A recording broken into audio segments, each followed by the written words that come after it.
बच्चों, हमारा प्रश्न दिया हुआ है 10% W/W ग्लूकोज विलियन में ग्लूकोज का मोल अंश क्या होगा। ए ऑप्शन है 0.01, बी है 0.02, सी है 0.03 और डी है 0.04। तो हमें यहां पर निकालना है कि 10% W/W ग्लूकोज अगर लिया जाता है तो उसका मोल अंश क्या होगा। तो मुख्य अवधारणा में हमें समझनी है कि W/W क्या होता है और मोल अंश क्या होता है। W/W का मतलब हो गया कि विलेय का द्रव्यमान वटा विलायक का द्रव्यमान। द्रव्यमान प्रतिशत उसको बोलते हैं कि विलायक में उपस्थित विलेय के मोलों की, माफ कीजिएगा, विलायक में उपस्थित विलेय के द्रव्यमान के प्रतिशत को ही द्रव्यमान प्रतिशत बोला जाता है। यहां पर द्रव्यमान प्रतिशत जो दिया हुआ है वो 10% दिया हुआ है। तो हम लोग इसको समझते हैं, माना कि विलियन की मात्रा 100 ग्राम है, विलियन की मात्रा 100 ग्राम है। 100 ग्राम में यहां पे 10% डब्ल्यू का मतलब दिया हुआ है, इसीलिए ग्लूकोज अगर लिया हुआ है तो ग्लूकोज की मात्रा कितना हो गया 10%। तो 10% मतलब की हो गया 10/100 इंटू 100। तो ये मतलब कि ये 10 ग्राम हो गया, ग्लूकोज की मात्रा यहाँ पे 10 ग्राम। अब यहां पर ये क्या है, ग्लूकोज एक तरह का विलेय है, ठीक है। तो अब यहाँ पे विलियन का मात्रा लिया है 100 ग्राम, ठीक है। तो विलायक का मात्रा क्या होगा, विलायक मात्रा, विलायक का मात्रा हो जाएगा विलियन का मात्रा माइनस विलेय का मात्रा। विलियन का मात्रा हो गया 100 ग्राम माइनस विलेय का मात्रा हो गया 10 ग्राम, मतलब कि ये 90 ग्राम जो होगा ये विलायक की मात्रा हो गई। अब दूसरा बात हम लोग को यह समझना है, मोल अंश, ठीक है। मोल अंश किसको बोलते हैं, तो विलियन में विलेय या विलायक में से किसी एक घटक के मोलों की संख्या तथा विलियन के कुल मोलों की संख्या के अनुपात को ही मोल अंश बोलते हैं। मोल अंश का अगर फॉर्मूला देख लें तो मान लो कि ये विलेय है, विलेय के मोल को Na से डिनोट किया जाए और विलायक के मोल को Nb से डिनोट किया जाए, तो इसका फॉर्मूला हो जाएगा Na/Na प्लस Nb, ठीक है।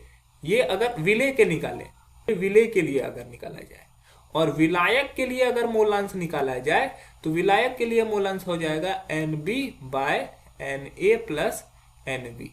तो हमें यहां पे निकालना है ग्लूकोज का मोलांश, मतलब कि विलेय का मोलांश।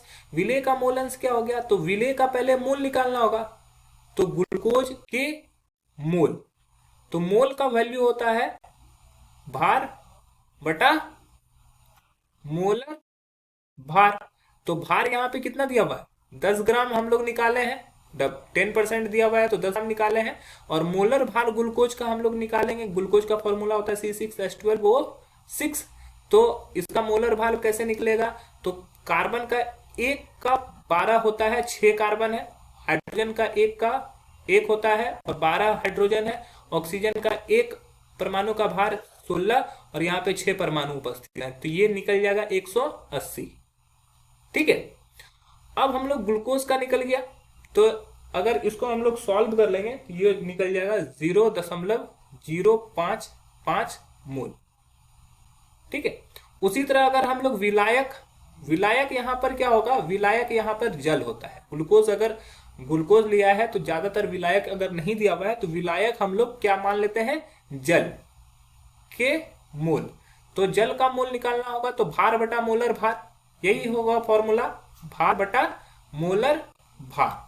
तो भार यहां पर निकाले हैं हम लोग जल के लिए, विलायक का भार निकल गया है 90 ग्राम बटा मोलर भार। जल का मोलर भार क्या होगा, जल H2O, तो जल का हाइड्रोजन का परमाणु का भार 1 और 2 हाइड्रोजन है, प्लस ऑक्सीजन के परमाणु का भार 16, एक ऑक्सीजन यहां पर है, तो 2 + 16 मतलब कि 18।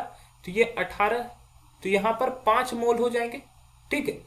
तो विलायक के 5 मोल हो गए। हम लोग को निकालना है किसका, ग्लूकोज का मोलंश निकालना है। तो ग्लूकोज का मोलंश के लिए ये फॉर्मूला हो गया Na/Na प्लस Nb, ठीक है। Na का वैल्यू हम लोग निकाला है, Na का वैल्यू निकला है 0.055 और Na का वैल्यू 0.055 प्लस एनबी का वैल्यू हम लोगों ने निकाला है 5 मोल, तो ये 5। तो इस सभी को सॉल्व अगर हम लोग करेंगे तो ये निकल जाएगा 0.01।